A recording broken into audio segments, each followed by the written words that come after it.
For those of you around my age, you may remember a game for the Apple IIe and various other platforms called Oregon Trail. This basically had you set up with a group of pioneers traveling west to Oregon, suffering through the trials and problems of the Old West. Fast forward to today, and now we have a game called Oregon Trail, a game by a company called Men Who Wear Too Many Hats. Basically, it's the same concept with one exception. It's a post-apocalyptic USA. Now this game, let me tell you something about this game. You're going to have problems. A lot of problems. As this is a roguelike game and every event in it is random from start to finish, it's impossible to give you a clear-cut walkthrough. However, I can give you a few tips and tricks to help you survive. Whenever you arrive at a node, you'll be greeted with a standard screen that includes buy, sell, jobs, and either auto shop or battle trainer, depending on if you're at an established city or just a landmark. The buy window lets you browse the local shop for food scrap, food, medkits, and ammo. At a glance you can see what items are in stock and how much each cost. Not every shop will have every item, and quantities are random, though generally speaking the further you are in the game the larger the quantities of in-stock items will get, and the more expensive they'll become. The major purchases are always fuel and ammo. If you run out of either one, you're pretty much boned. If both those are in good standing and you have enough money, another med kit or two might be a wise purchase as well. As far as scrap and food are concerned, I wouldn't waste your money on either. Both are easy enough to obtain in scavenging. More on that later. You can also access the sell menu from the buy menu for convenience down here at the bottom, but you can also access it from the main town menu. Here you get an overview of your party's item quantity and selling price. Fuel, scrap, and med kits are sold singly, food by units of 10 and ammo by units of 20. The jobs menu is self-explanatory. It displays available jobs, maximum of 2, job type, difficulty, and payment. Always consider the payment versus how much ammo you'll spend on each job, and yes, every job requires an expenditure of ammo. If you're wondering about the payment versus expenses, just consider this. Is the payment above an equivalent cost of ammo? If yes, then it's a good job. The only reason to take something less is if you absolutely have to have those few extra dollars or that extra item. It's up to you to make the call. The auto shop will display the various items to purchase for your car, their cost, and if any are in stock, indicated by gray or white borders on their respective tabs. There will also be a maximum of one possible upgrade option in each auto shop, and it's a crapshoot.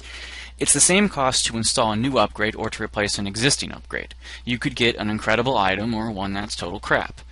The supply tab will show you your current stock of inventory, the time of day, zombie activity, and allow you to select various options. Scavenge lets you roam the land to search for food, money, scrap, and parts, whereas Trade will allow you to set up shop, so to speak, and wait for potential survivors to offer barters. Rationing will let you set the amount of food consumed per party member per hour between 1 and 3. The less food you eat, the faster health will degrade, and the more prone to sickness your party becomes. Combat training simply displays any perks you've purchased that make scavenging and jobs easier. The car menu will show you your station wagon's current health and offer you the option to repair damages yourself as opposed to having it fixed at the auto shop. This comes at the cost of your acquired scrap and comes with the added bonus of being able to fail. You can also set the pace of travel, 30, 45, or 60 miles per hour.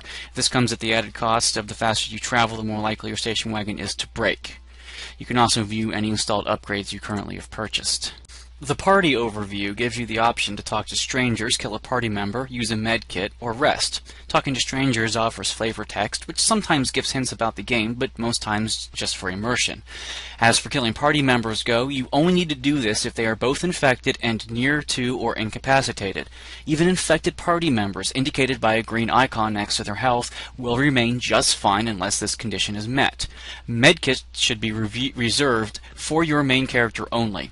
He's the only one who can't recover health by resting, but he also doesn't suffer the gradual health reduction other members do unless he's the last member alive. Resting allows you to recover health for the party. Consuming greater numbers of food rations as you rest for each hour will allow your party members to recover health faster.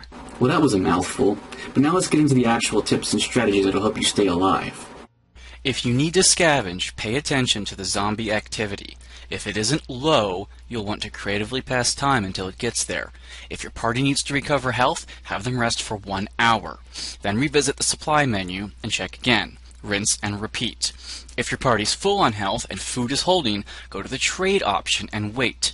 This serves two functions. One, it lets time pass to hopefully thin down the zombie crowds outside camp, and two, you may just find another survivor willing to offer you a good deal. When you finally decide to scavenge, I can offer you the following advice. Play keep away. Go for a pacifist approach. Lure zombies to follow after you and make wide donuts while keeping an eye out for any goodies that may spawn. While it's not quite as fun as killing zombies, keep in mind ammo is usually at a premium. Even if you start the game with hundreds of rounds, you'll be amazed at how swiftly you tear through your supply. Nothing says fuck me more than running out of ammo only halfway through the campaign. And remember, getting hit isn't the end of the world. You'll keep most or even all of what you already picked up, and your main character will suffer only a little bit of damage. Just keep an eye on his health and use medkits as necessary. Remember, scavenging missions are on a time limit. Just play keep away until the time expires. You'll be fine. When you finally decide it's time to head out to the next landmark, keep in mind the distance you'll be traveling. It'll be displayed before you embark. On this screen, you'll see three tabs: Health, Stats, and Stop. Health lets you keep track of your party's overall condition, and Stats lets you monitor fuel, food, and zombie activity. Keep a steady eye on this. If one of two things occur, click Stop to set up camp. Zombie activity becomes low, or someone breaks an arm or a leg. Broken limbs take about a third of the party's health. Add to this contracting diseases, feeling depressed, road obstacles, which all drain your health. On top of the steady hourly loss that the game naturally gives you, a broken limb can seriously affect your chances of survival. Stop the car and rest, 1 hour at a time until the party member is recovered to your satisfaction. As a bonus, keep an eye out for zombie activity. If it's ever low, stop resting and start scavenging. You can never have enough resources. Trust me, be patient. Haste is not a virtue in this game, and you're not on any arbitrary time limit. Take your time, do it proper, and you'll survive. I know I've said it before, but I can't stress it enough. This game is not a race. It's a roguelike adventure. One life, and no continues. Death is permanent. There's no shame in stopping the car whenever you feel the urge. Also remember the pace of your travel affects your car's condition. Stress it out at 60 miles per hour and you'll break down a lot faster. While it's counterintuitive, you do burn fuel faster at slower speeds because you only can go 4 hours on a can of gas, and at 30 miles an hour you're only going to go 120 miles as opposed to 240. But it's not going to do you any good if you blow all your mufflers and pop all your tires. If something breaks on your car and you don't have a spare, you'll be pissed. However, it's not the end of the world. Simply follow the rest, scavenge, and trade routine until a random survivor comes by to offer you the item you need, and he's asking for something you have. On lower difficulties, everything will appear while you scavenge: food, scrap, money, fuel, and car parts. On the harder difficulties, suicide, namely, only the first three spawn: food, scrap, and money. And of those, mostly you'll find only food. Money is usually hard to come by. Overall, this game is pretty addictive, and you can find yourself playing for a number of hours just trying to get to the end from the start. Also, throwing yourself into endless mode will just see how far you can possibly get before everybody succumbs to something and dies. I'd say this game is worth your look at. Just don't be upset when you die. It's all part of the game.